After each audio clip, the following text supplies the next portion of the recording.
Hello again, everybody, and once again, I am Justin Pontarelli, and yes, this will be a Living Sword Ministries video. I'm not doing any Among Us. I'm not doing any Interstellar Pilot right now, okay? So this is going to be a sermon.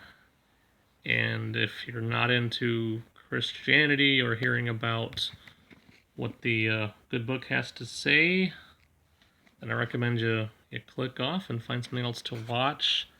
Guys, I'm not going to apologize for doing this. I've said it multiple times on my channel. I just post videos about stuff I'm into, stuff I like. I'm into video games. I'm into my pet rat. I had two, but one died, so, I'm into her. And I'm a Christian.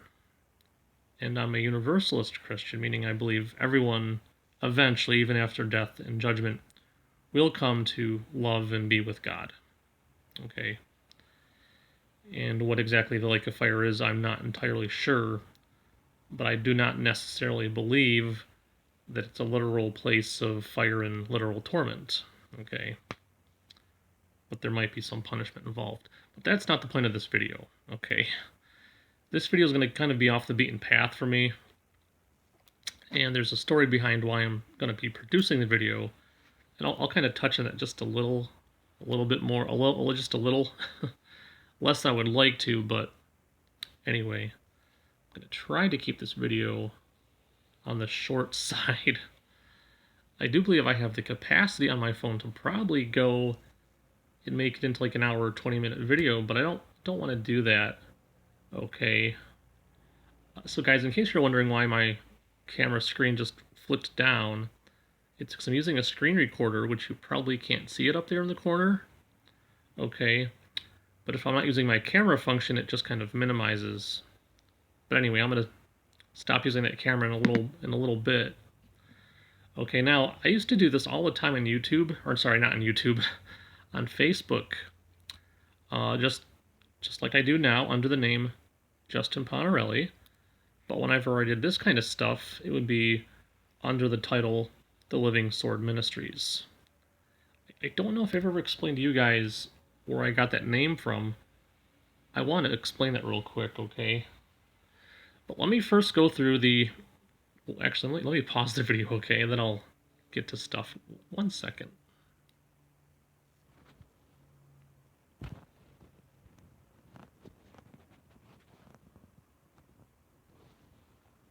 Gotta check on my recording. I'm recording. Okay, perfect. So, back in the day, we'll say at this point, at least a good year or two ago, I was on Facebook before they kicked me off their platform. I want to say supposedly for cyberbullying, but I don't see how being critical of other people... I don't see how constructive criticism is bullying, but, hey... apparently when you want to have conversations with people of other faiths and offer constructive criticism, I guess it's bullying. So I was kicked off. So I'm going to try to behave myself on YouTube and not get critical and not try to discuss other beliefs other than my own. So I guess that's where we're going to have it. That's okay. So anyway, on YouTube I used to have an actual prepared intro for my Living Sword Ministries videos. So let me show you the intro now so I can establish a proper intro cycle. Got some notes here so I can do it properly. Old notes. So let's see here. What did I used to say? Oh yes, first introduce the video. Today is going to be about the golden rule. Okay? A very classic, well-known rule in American culture, and I believe it might even be worldwide, and it does have roots in the Bible, believe it or not. Okay, we're going to be going over that along with maybe one or two other connected subjects, and it probably won't take too long. It'll probably just be me rambling half the time, filling up buffer space, I guess. I don't know. Anyway, so that's the introduction. Check. So as always, I used to say, grab a pen or pencil, get out some note paper, and grab your favorite Bible. Yeah, okay, that's it. Okay. Without any further ado, let's get into this. Now, guys, in case you were not aware, I'm nearsighted, like very nearsighted. And right now my camera's like this far away, and I'm using my glasses to look at my screen. Because if I do this, everything becomes fuzzy. I don't want that to happen. So, someone asked me one time, why don't you have the screen further away from your face? Well, the answer is because if I do it this way, it's going to strain my eyes and hurt my eyes. So I unfortunately need to have my screen close to my face, and I need to take off my glasses. When I'm looking at things close up, I need my glasses. But to look at like a little video screen, oops. In order to look at a little video screen when it's far away with glasses on, that's not good. These are meant for like looking at like larger objects further away, like if I was driving or if I just want to walk around the house and be able to see things and I'm not going to like bump into stuff. But not for looking at little video screens from the distance of only like a foot and a half, okay? So I need to take these off, unfortunately, and move the screen closer, so I do apologize. So at this point, the screen's going to become handheld because I want to be able to see what you guys see. And unfortunately, being very nearsighted, this is what I see, and now it's going to be what you're going to see. So please excuse the disheveled appearance. Yeah, so another story altogether. Not going to get into it. So I do have some notes. It's more like a rough sketch, though, on one side of a paper plate. It's not like I didn't like do a proper outline of this whole thing, so it's just like a rough sketch. So I'm kind of like ad-libbing or improvising most of this, but there are notes. So let's get into it. The golden rule. Let me pause, though. I'm gonna be using the pause function a lot to flip back and forth between pages on my phone and the camera. Okay, so if I pause, I'll just tell you I'm gonna pause, and then we'll be back, and you won't even miss a beat, right? Okay, we're gonna pause. Hold on. Nope, didn't do it yet. All right, so here we are. Now, according to this, in fact, it even says somewhere here. Oh, there you are, right here. I'm going to try to highlight it on my screen.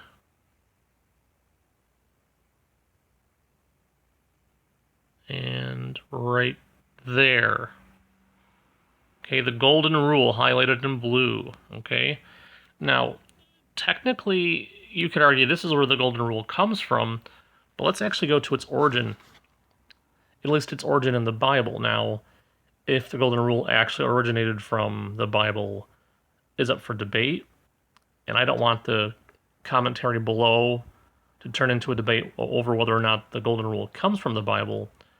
But as a Christian, I think it's important to read from the Bible, share my faith, and share, for example, why I believe the golden rule is important, even in modern culture. Okay. So, because if you do have a Bible handy, please go ahead and turn to Leviticus 19, verse 18. So if you don't know how Bible verses are notated, you would say 19 first, because that's the chapter. So chapter 19, then 18. So Leviticus chapter 19, verse 18, otherwise notated as Leviticus 19:18. And actually, after reading this, I'm going to try to get back to what I was saying before about how I picked out the name Living Sword Ministries, which I've told people before, but I do have some new subscribers and new viewers, so I want them to be aware too, okay? Because I think it's a fun story to tell. In fact, my Bible's not even open right now. Let's fix that, shall we? I have one of these old-fashioned, semi-antique Old King James Bibles apparently used to be the property of a Mr. and Mrs. Square, I believe, with the date on it of July 1st, 1962. So it's not realistically antique, but it's getting there, you know? It's in a pouch with a zipper, so I had to unzip it first. I forgot to unzip it.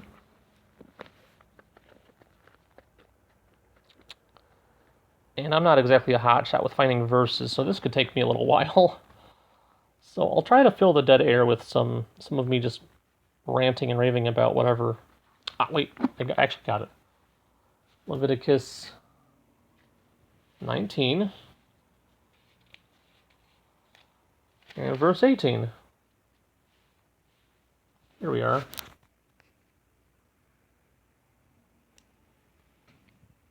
Huh.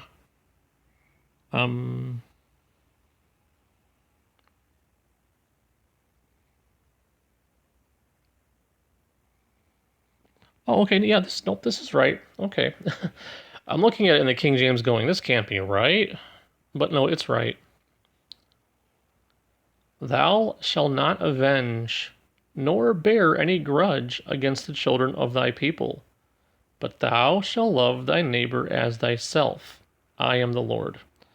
So the idea is that God's speaking and he's giving this commandment, okay? So the story goes that later on in the New Testament, when Jesus is doing his ministry, and yes, Matthew 7:12 is part of the Sermon on the Mount, and basically Jesus is quoting that verse we just read in Leviticus. So Leviticus is actually the original thing where this comes from, okay? So later on, Jesus is simply quoting from it, okay? So basically what happens with Christ is he comes along and he simply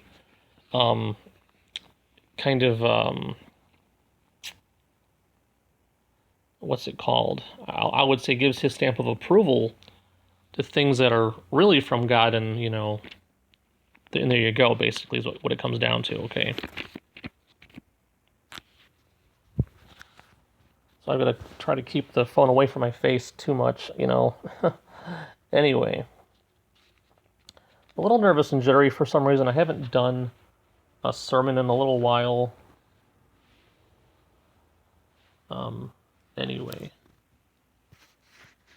So here we go. I probably could have used a camera stand, but once again, with my glasses on, it kind of hurts my eyes nowadays. So I can't keep my glasses on and look at the screen at the same time. The odd thing is, guys, in fact, in my old Bible here, the chapter heading actually says the golden rule. 2 ways, 2 foundations. Okay.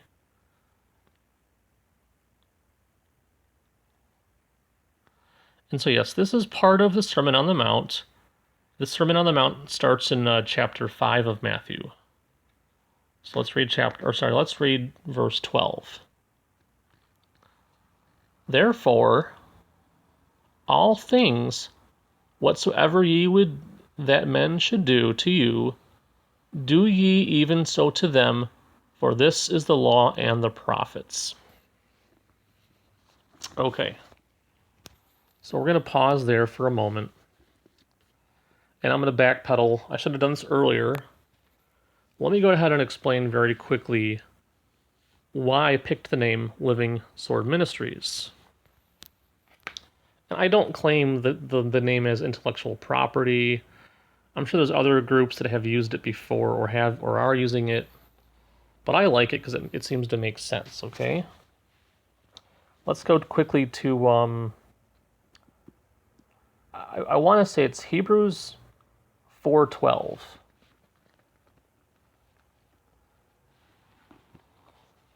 And for those of you who already know the story, you're probably thinking, this again, really? Yeah, sorry guys, this again. I apologize. As I try my best to find it quickly, right? So, yeah, I was always that kid during Bible drills in Sunday school. You know, they the youth pastor, in a small little classroom, he's like, okay, kids, the first person to find a verse that I list off and read it gets a candy bar. And the guy had like a pretty good sized stash of little candy bars. Okay? I swear a lot of that church's budget went to candy.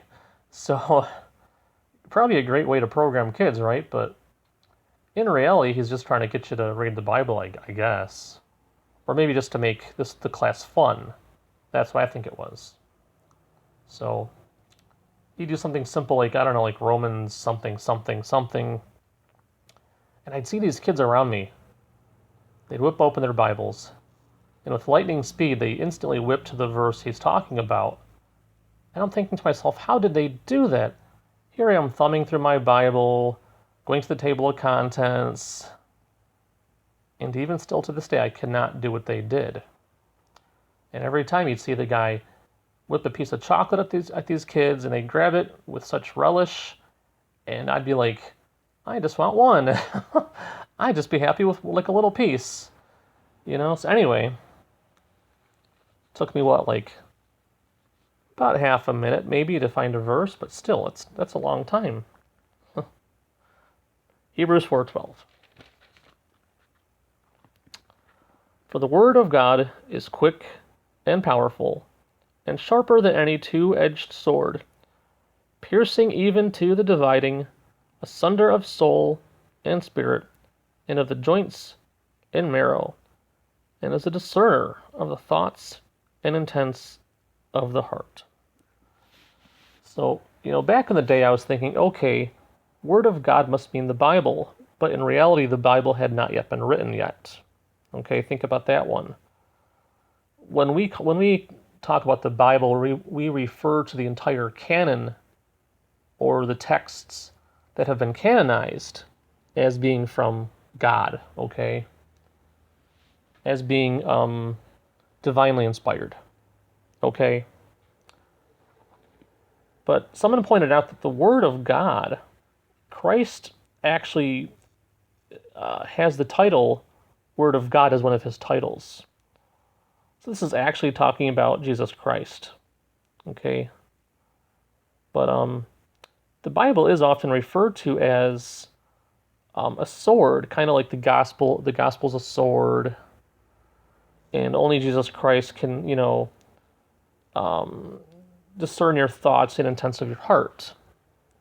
So initially I picked this verse up because I thought it was referring to the Bible, and here I am reading from the Bible, declaring the gospel. So anyway, that's where the idea comes from for the living sword. Okay? So it's quick, powerful, sharper than any two-edged sword, and the gospel the gospel message is often said to be living. Okay? The word is living. It's the living word. God is living. Christ is living. He is the living word. The sword. The living sword ministries. So, I know it's kind of convoluted, but there you go anyway. Okay? So back to where we were. Matthew 7:12. So, guys, no two ways about it. When you look at Matthew 7:12,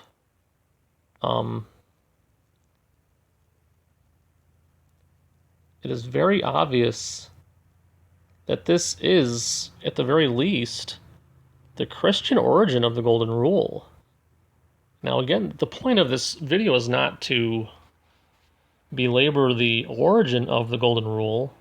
You can claim the Golden Rule came from any place you like. I don't really care.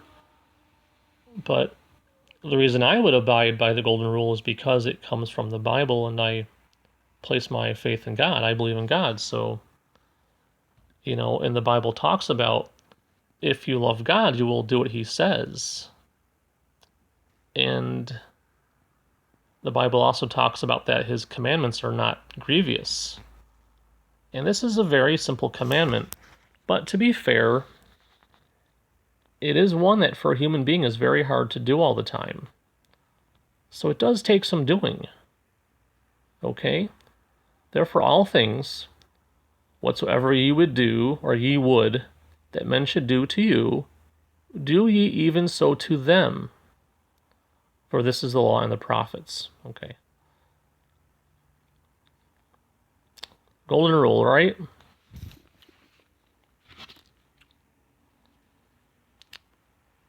So basically we all know it. It's, do unto others as you would have them do unto you, right? You want people to be nice to you.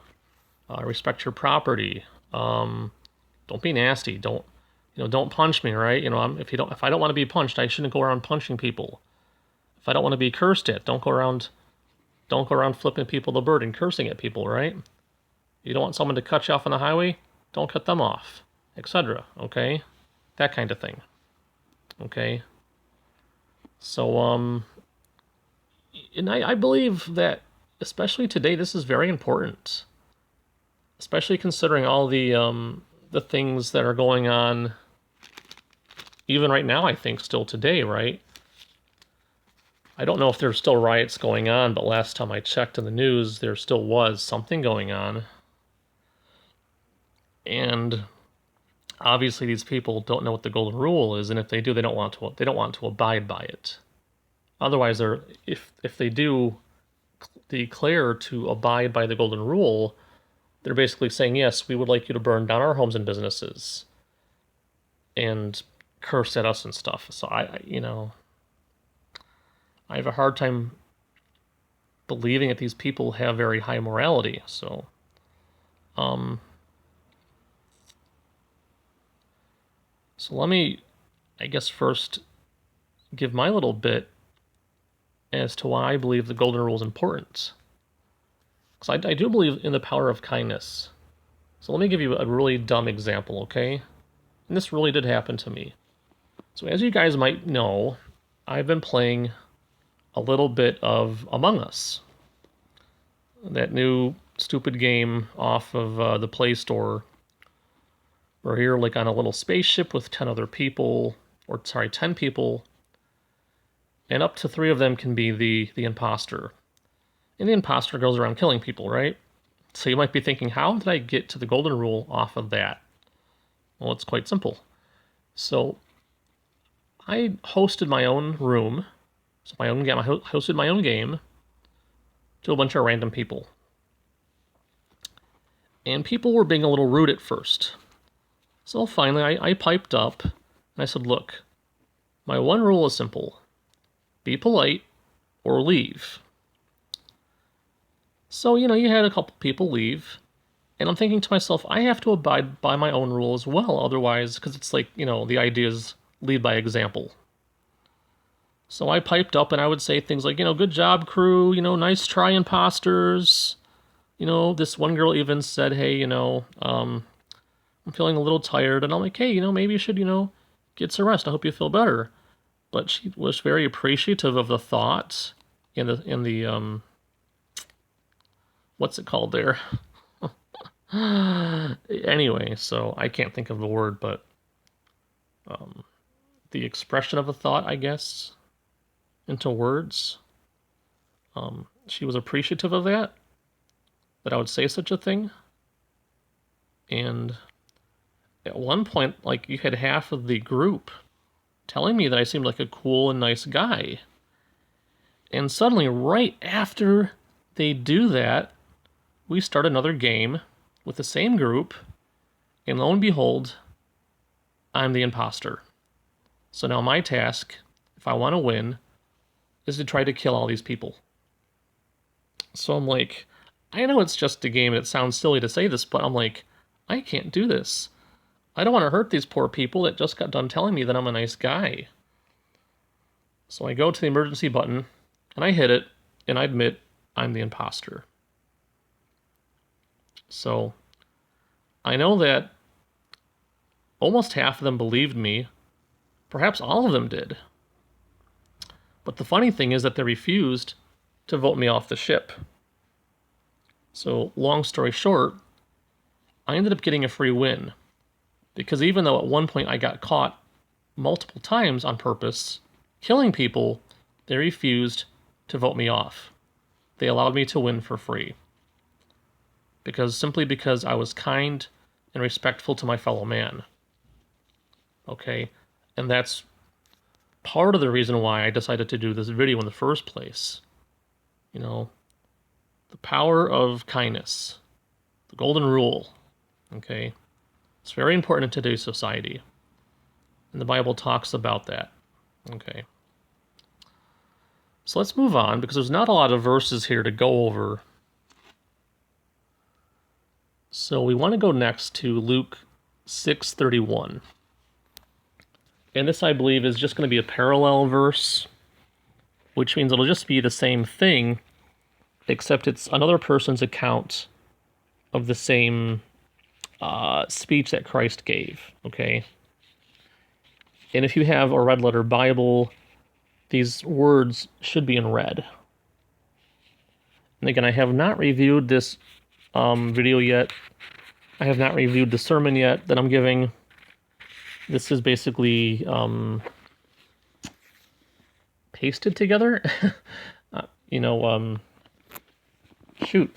I'm having a lot of brain farts right now. I'm kind of making this up as I go, basically.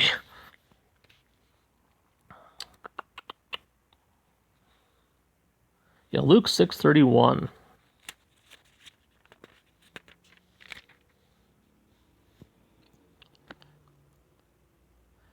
And as you would that men should do to you, do ye also to them likewise. And guys, if you have a different version of the Bible, please feel free to use it. Whether it's the NIV, the New King James, the ESV, guys, whatever you like. It should basically say the same exact thing. I'm simply using the King James because right now it's the most convenient Bible I have. Because it's the only one sitting out, believe it or not. I have like 5 other ones in the room, but none of them are as accessible. Like I have a perfectly good New King James that's buried under at least a couple items. And then I have a couple other nice Bibles that are sitting out, but they're also buried under a couple items. So I have the King James, though. It's just laying on top of my little chair that I use for my computer. My little, beanbag foam chair. So let's see here. And this one is much more summed up. And as you would that men should do to you, do ye also to them likewise. And then it goes on in the next couple verses, and it basically, there's more summarization and there's more explanation as to why you should do it this way. Why you should be this way to people. Okay? For if ye love them which love you, what thank have ye? For sinners also love those that love them. So basically it goes on to basically say, if you only love the people that love you, what have you really gained? But if you can demonstrate love, even to those that don't love you, then you're really going to have a great reward. Okay? And especially as a Christian, you want to demonstrate the love of Christ by living as he tried to live. Okay? Now you got to realize that it's even recorded in history, according to Roman historians, that the man existed, that the man was crucified, according to Roman law. And in the Bible, he is quoted as basically saying, "Forgive them, Father, they know not what they do," as he stands there, is hanging there, dying on the cross. There's other quotes as well, something along the lines of, no greater love have man than this, to die for his friends. So here's a guy who did nothing wrong, and according to Pontius Pilate, even Pilate knew that, but he was more than ready to die for those that didn't love him.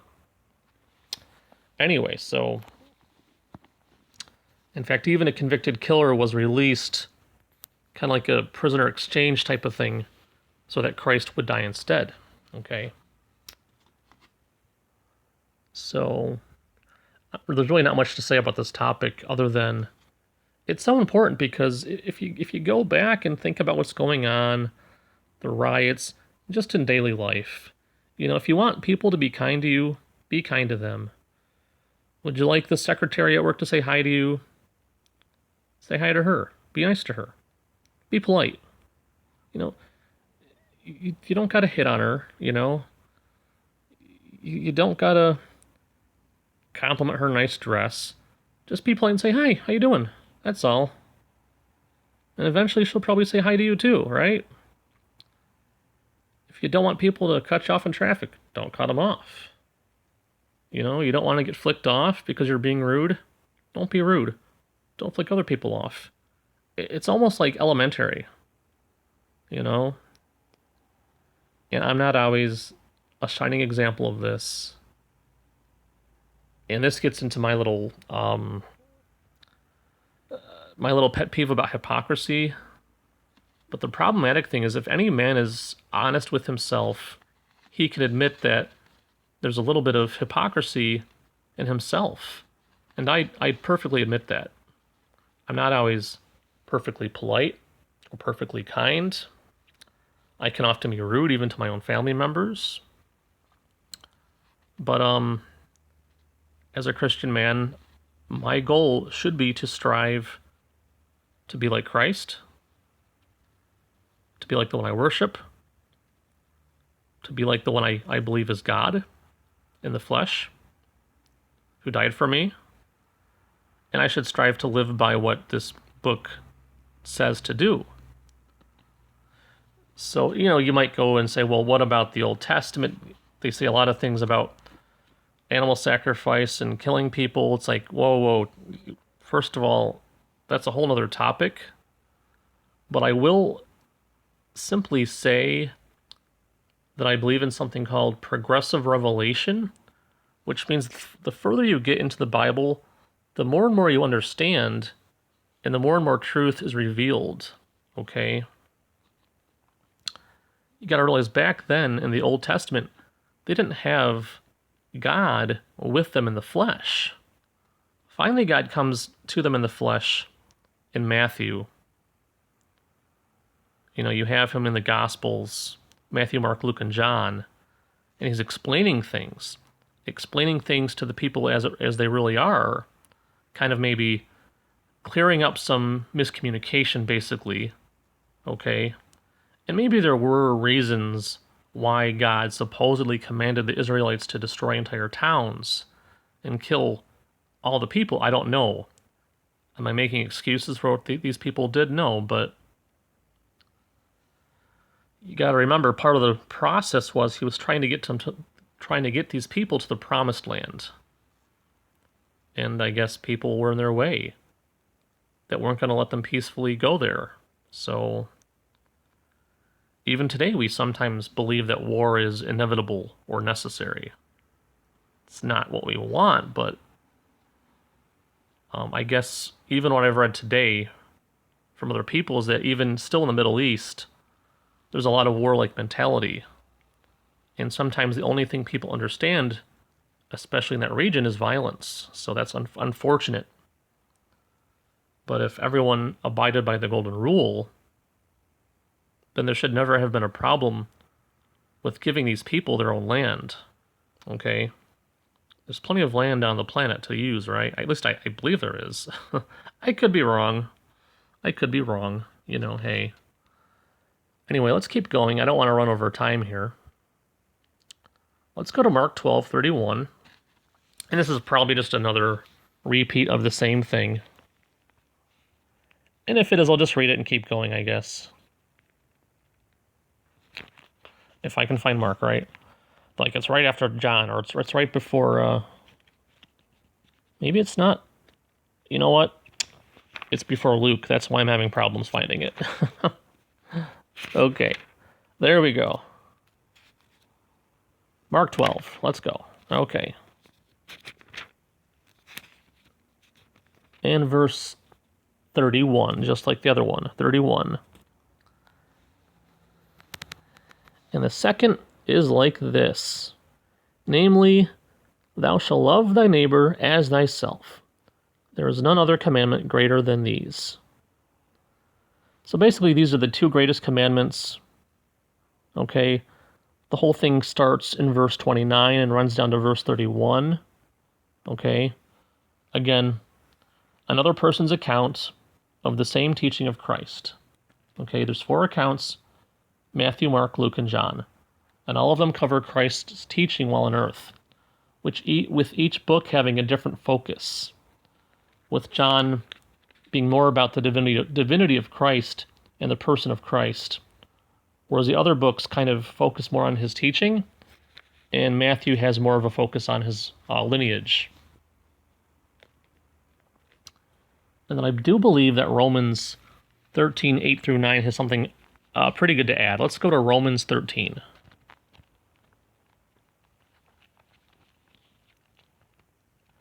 And guys, for those of you who are patient enough to sit through this and listen, I really do appreciate you taking your time to listen. Okay, not that I'm the greatest teacher, because I'm probably pretty bad at this.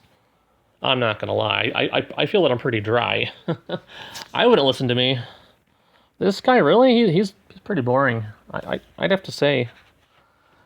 But, you know, my aim is to teach, not necessarily to entertain, so... You're probably thinking, can you please change the screen? All right, let me change the screen. I just thought of it right now. It's like, let's do that, right? Let's change the screen up a little bit. There we go. Now you can see my ugly mug while I teach. But it's going to be me kind of trying to read and hold the screen at the same time, which is kind of hard. I could use a camera stand, but the problem is you're still going to see me moving around a lot, and you know, it's not going to work. So, tell you what, a lot of motion, right? Let me fix that problem. Lots of motion. Let's just go back here, okay? We'll just sit here and look at the screen, okay? I'm sorry. There you go. Okay. I like that better, in fact. Romans 13, 8 through 9. Owe no man anything but to love one another, for he that loveth another hath fulfilled the law. For this, thou shalt not commit adultery, thou shalt not kill, thou shalt not steal, thou shalt not bear false witness, thou shalt not covet, and if there be any other commandment, it is briefly comprehended in this saying, namely, thou shalt love thy neighbor as thyself. In other words, the two greatest commandments, love God and love thy neighbor as thyself. If you obey the law, which says, thou shalt love thy neighbor as thyself, then basically you have fulfilled the law and the commandments. Okay? Or basically, if you seek to love thy neighbor as thyself, then ultimately you will end up fulfilling the commandments. It looks like that's what this is saying. Now, to be very honest, I have not seen this verse before because, to be very honest, I have not read my entire Bible. Okay? So a lot of times when I want to look up topics, I would go to, I want to say it's Open Bible something or other. Let me quickly find it. Okay, one moment. Pausing. So there it is, openbible.info/topics. Okay. And I'm going to probably glaze over this as well. Hurtful words. Okay. Pausing again. Okay. So I think that's where I found that was in openbible.info. So I thought this was very interesting in Romans 13, 8 through 9. So do I believe you should love thy neighbor as thyself because you're trying to impress God? No. The Bible does point out, though, if you do love God, you should seek to do what he asks. But I believe what he's asking is actually for the betterment of mankind. And it would make for a peaceful, good world to live in if we all abided by the golden rule. Okay? Think about it. If you loved thy neighbor as thyself, and if everybody did on the entire face of the earth, there would be no more wars, no more violence, no one trying to hurt one another, no one saying nasty things to everybody else. There'd be no riots, no starvation, no nothing of that sort. Okay? And we could find ways to house everybody, to feed everybody, and no one would be wanting anything. Or I should say the word want. I'm using it in an old school fashion. It meant to be in need, I guess. To be in need. No one would be in need of anything.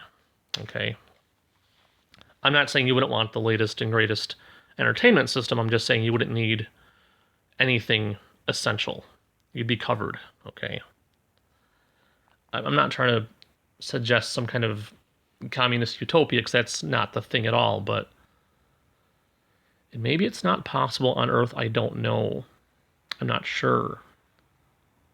But at the very least, we should strive to follow the golden rule. Okay? So moving on. So now a subtopic. You've probably all heard the expression as well. If you have nothing nice to say, do not say anything at all. Where does that come from? Please don't tell me it comes from the Bible. All right, I won't. But let's just quickly flip to Ephesians 4:29 through 31. As I, of course, paused the video blindly without telling you guys in order to find the verse. All right. It's a very small chapter. And in my Bible, I kind of tend to miss it when I'm flipping through pages. 4:29 through 31. Let no corrupt communication proceed out of your mouth, but that which is good, to the use of edifying, that it may minister grace unto the hearers.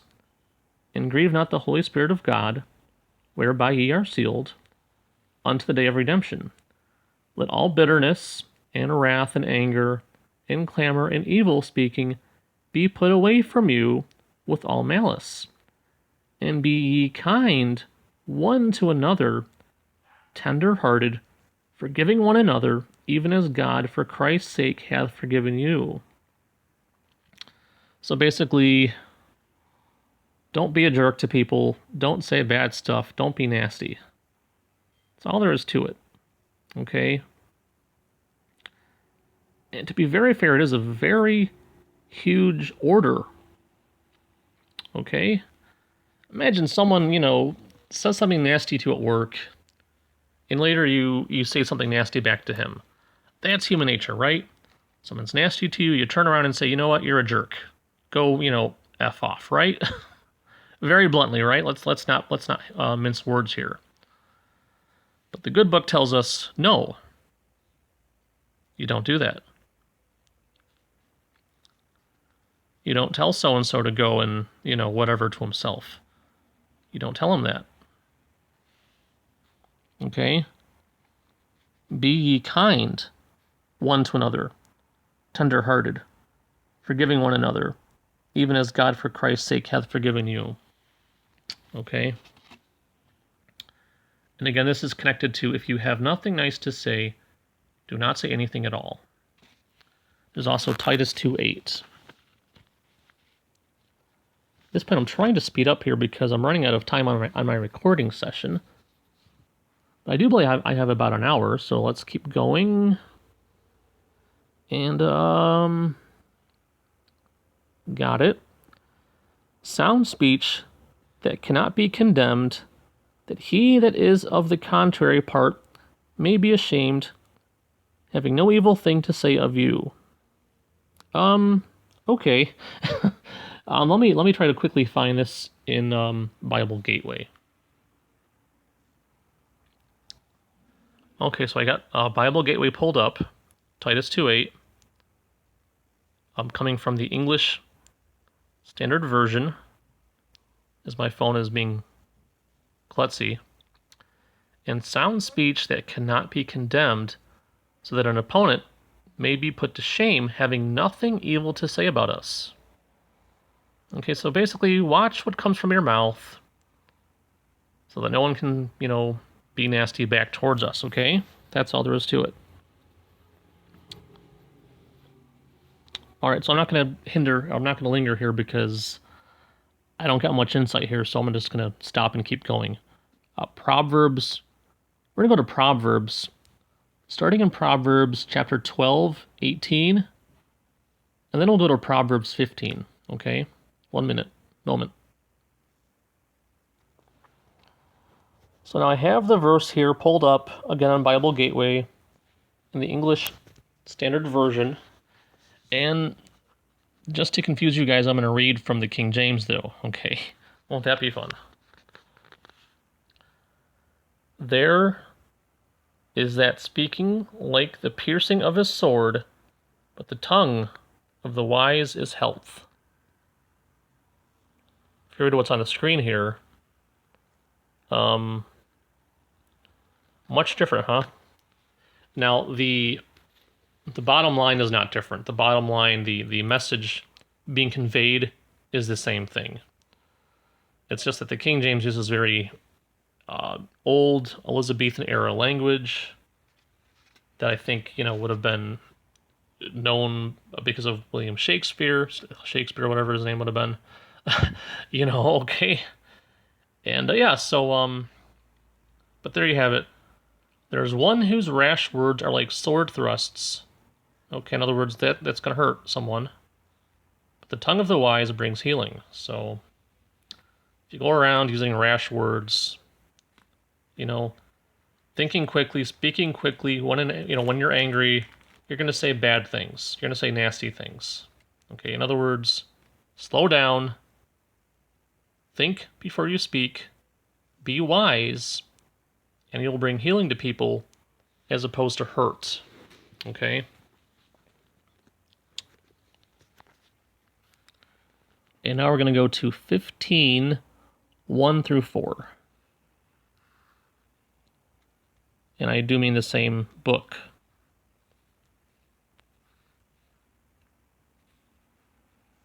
Okay. And we'll go ahead and read first from the English Standard Version, because it's on the screen. A soft answer turns away wrath, but a harsh word stirs up anger. The tongue of the wise commends knowledge, but the mouth of fools pours out folly. The eyes of the Lord are in every place, keeping watch on the evil and the good. A gentle tongue is a tree of life, but the perverseness in it breaks the spirit. And there's a little subnote that says, or healing. Okay? A healing tongue is a tree of life, which goes back to Proverbs 12:18, okay, regarding healing. Yeah, I think we'll stick with this for right now. I think this is good enough. And then I do believe Matthew 15, 10 through 11 will be our second to last verse. Okay. So I think we're hopefully getting the idea that this whole thing about if you have nothing nice to say, do not say anything at all, it does go right along with the golden rule. And you can see that there is a lot of biblical backing for both rules. Okay? Again, regardless of the exact origin of these two sayings, again, that's not the point. The point is there is some intelligence here. There is some lessons here to be learned, which are really, I remember being taught these as a child. But even as a child, it's so hard to do. Even now as an adult, it's so hard to do. Anyway, Matthew 15, 10 through 11. And I'll go ahead and look it up on the Bible Gateway, shall we?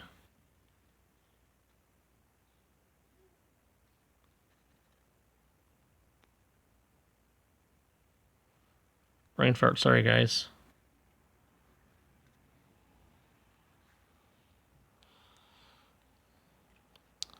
My brain is not always there, unfortunately. Because of all the problems I've had with epilepsy. What defiles a person? There you go. And he called the people to him and said to them, hear and understand. It is not what goes into the mouth that defiles a person. Now let me pause. There's a lot of stuff back in the Bible, in the Old Testament, about clean versus unclean foods.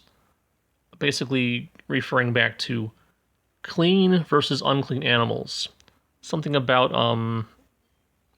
the fact that there are some animals that were supposed to be acceptable for sacrifice and those that were not acceptable for sacrifice. And I guess the idea was you're not supposed to eat the unclean animals either. Something about like some kind of like religious ceremonial type of cleanliness. And the thinking was it's going to defile you spiritually. But basically, here we go.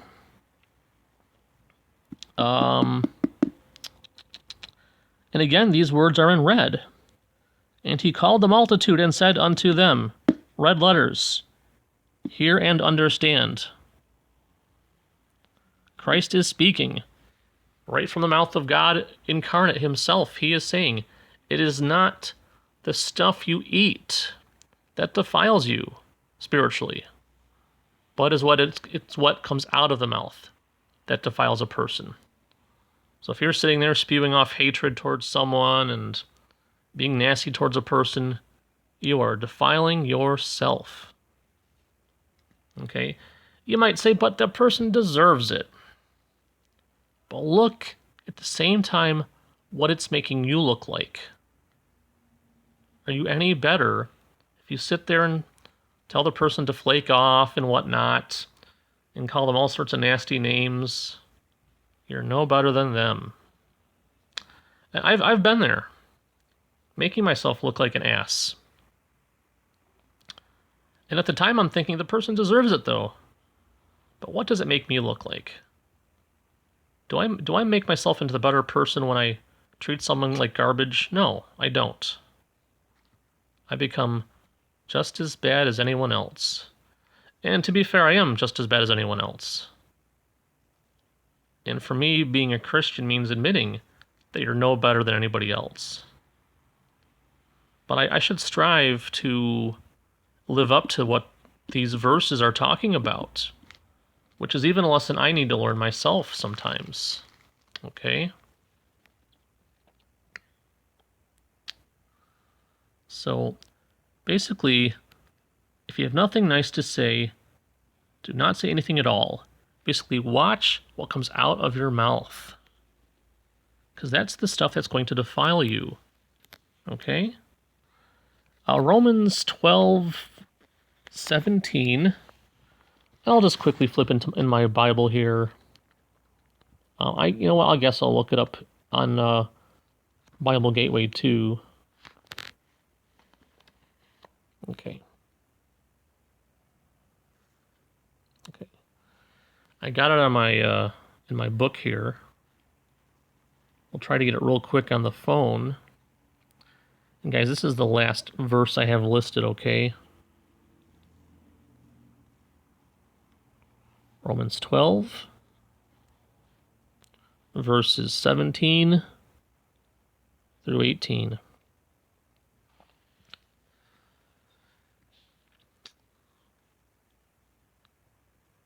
Repay no one evil for evil, but give thought to do what is honorable in the sight of all, if possible.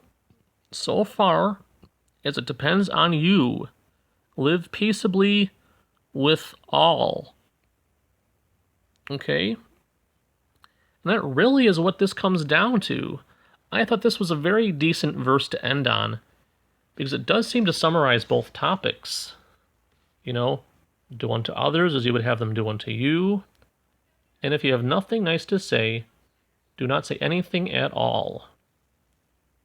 summarized right here in Romans 12:17 through 18. Repay no one evil for evil, but give thought to do what is honorable in the sight of all. If possible, so far as it depends on you, live peaceably with all. That is the overall lesson here. Let me quickly once again read that, this time in the King James. My little antique falling apart Bible. Okay. Recompense no man evil for evil. Provide things honest in the sight of all men. If it be possible, as much as lieth in you, live peaceably with all men.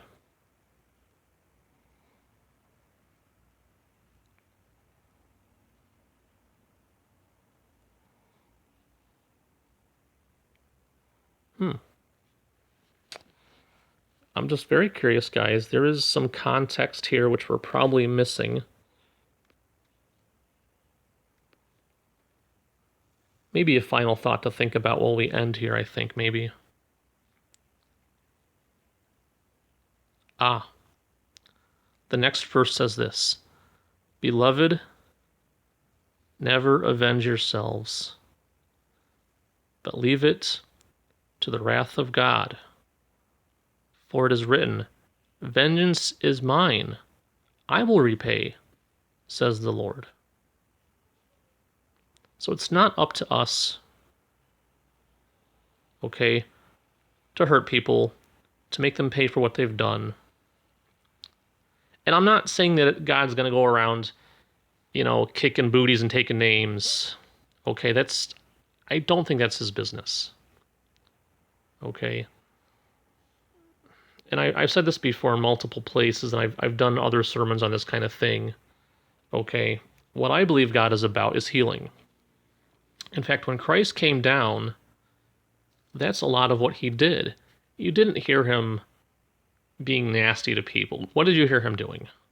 Healing people, feeding people. There's a woman that walked up to him, for example, and touched his robe or something, and she was healed. There's a guy that said, please heal me, and God's like, hey, no problem.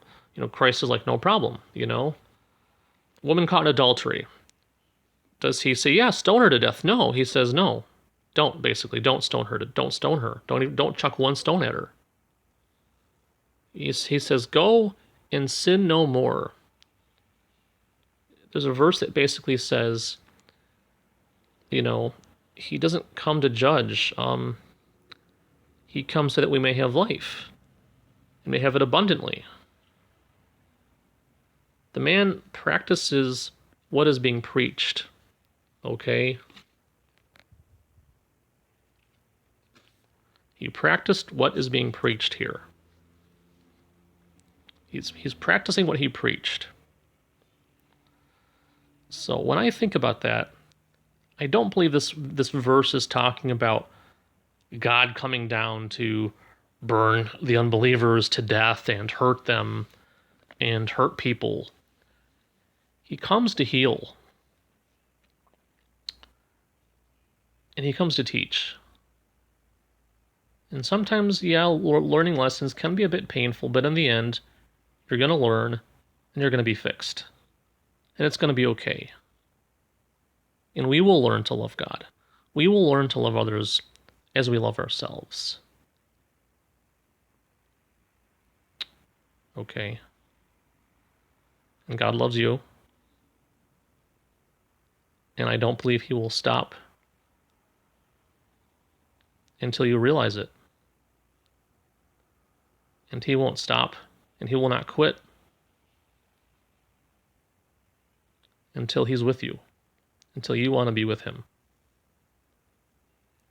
And you'll want to do so willingly and gladly and joyfully. Because you will want to be with the creator of the universe. You will want to be with your ultimate creator. And you'll finally understand what this verse means. And I don't believe it's about him hurting you.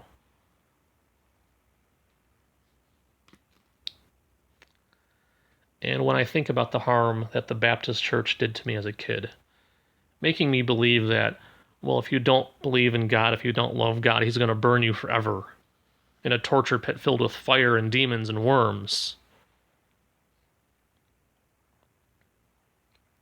The harm that did to me as a Christian, as a man, believing that people like my father, who really don't seem to care about God at all, are going to wind up in a torture pit. It was horrible. But now I believe otherwise. And let's just go to one last verse here, guys.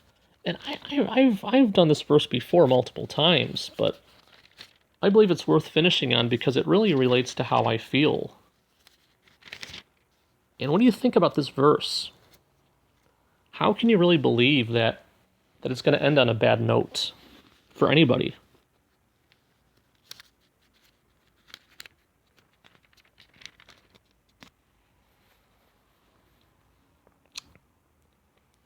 Revelation chapter 22, verse 17.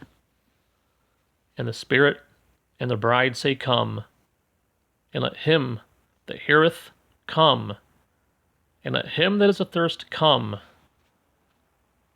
And whosoever will, let him take the water of life freely. Guys, this takes place after the great white throne of judgment event in Revelations. This takes place after people have been cast into the lake of fire, and it talks about how the gates of the city will never be closed. The Bible talks about how God's wrath will not last forever, how he never turns people away. And the Baptist church kind of either glazed over it or ignored it altogether. So I had this picture in my mind of a wrathful, vengeful, angry God who wants to hurt people. I never learned about the God who wants to heal and help people, who always leaves his door open for forgiveness and healing. What's going on real quick in this verse? In Revelation 22:17, the Spirit is the Holy Spirit. The bride is the entire church, all believers on earth. And the bride is only referred to such after the wedding feast, after Christ has come back to earth to collect his people. Only after that. Only after they're all together in heaven together. And then they say together, Let him that heareth come, and let him that is athirst come. And whosoever will, let him take the water of life freely. What is the water of life? More specifically, who? That's Christ. Who is athirst? Those without Christ. Those that have temporarily rejected Christ. Those are who are athirst. Those that need Christ are the thirsty ones. This is an open invitation to those people to come and join everybody else in heaven and to be with Christ, to be with God, the creator of the universe. This is not a picture of a bad ending where there's a huge crowd of people left rotting forever in a torture pit. This is about a healing ward where God says, come out of that place. You're done. You've learned your lesson. Now you know the truth. Now it's time for healing and forgiveness and grace, because that's who God is. Otherwise, we would not have these verses in the Bible about, love one another, the golden rule. If you have nothing nice to say, right? You wouldn't have those in the Bible. God's not a hypocrite. He's not. That make no sense at all, in my opinion.